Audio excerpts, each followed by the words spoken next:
Nice. Yan po ang treat namin. Ay, treat pala ni Mosa sa kanyang mga fantastic. Ayan, si Big Soto, TBJ. Ayan. Kasi every time na makakapag-produce sila ng liters, and then ibenta natin na maayos, syempre bilang ganti sa kanila,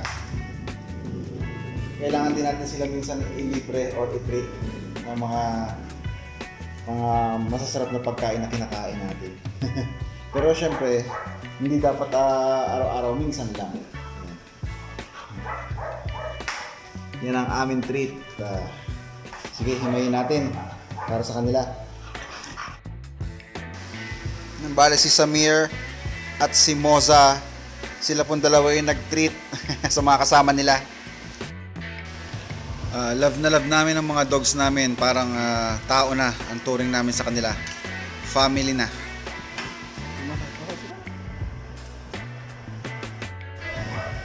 Yun, no? Kahit isang piraso kami ni wifey. Kahit takam na takam kami, pero talagang hindi kami kumirot. Para sa kanila talaga to. Hihimayin natin yan para i-divide natin sa kanila. Bali 9 sila. Si Abu, si Bravo, yung dalawang Belgian na lalaki, tapos si It's magic. Wala na natira. Yeah, Chudeng. Ayan. Nahimay na. Kahit gusto kong tikman, gusto kong tikman, kaso hindi ko talaga tinikman. Ayun na, na-separate na natin yung mga buto, friends. Kasi hindi kami nagpapakain talaga ng mga bones, mga tinik sa aso.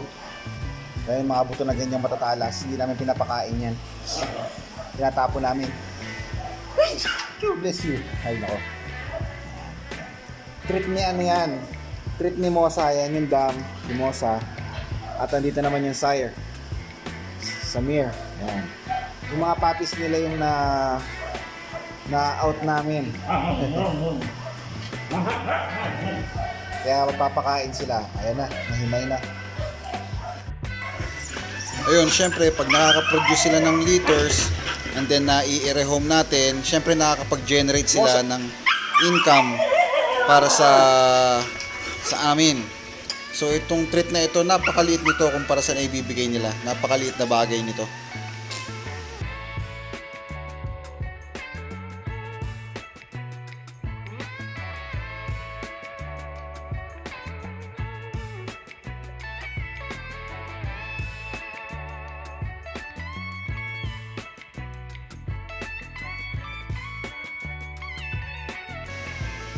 Maraming salamat po sa pag-adapt sa batch 8 puppies of Fantastico PH Kennel.